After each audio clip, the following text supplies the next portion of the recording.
Salam əzizlərim, xoş gördük hər birinizi.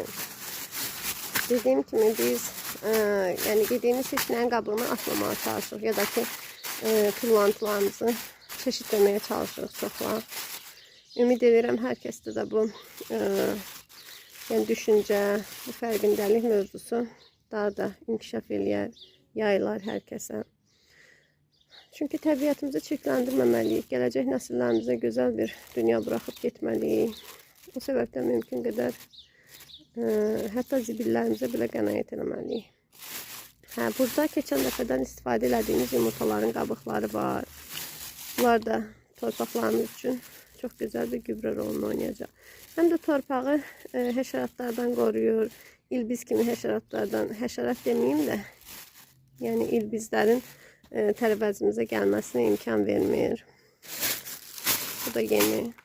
Bunları birləşdirəcəm. Görürsünüz, xeyli yumurta qabıqları var. Bunları inşallah biraz daha, birazdan əkin daha da genişlənəcək. Çünki hələ ki kartof və bir neçə göyərti səpmişik. Kartofları əkdik. Keşniş, şiyüd, sonra actərə, yəni vəzəri, belə bəzi turp, belə göyərtilər səpmişik. Sarımsaq köklərini bastırmışıq, soğan köklərini bastırmışıq. Birazdan ancaq inşallah lobya, xiyar, pomidor, biber, badımcan və daha belə fərqli çeşidli tərəvəzlər inşallah əkilməyə başlayacaq. Həvəslə bu vaxtın gəlməyini gözləyirəm. Çünki mən torpağa çox maraqlı bir insanam.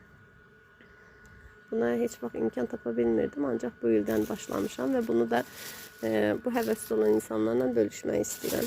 İnşallah faydalı olar. Siz də torpaqla məşğul olmağı sevirsinizsə, sizlərə yaxşı fikirlər verməyə çalışacağım imkan daxilində. Yaxud da sadəcə izləməyi sevirsinizsə, inşallah sizə maraqlı videolar, video bloglar çəkməyə çalışacağım. Hələlik.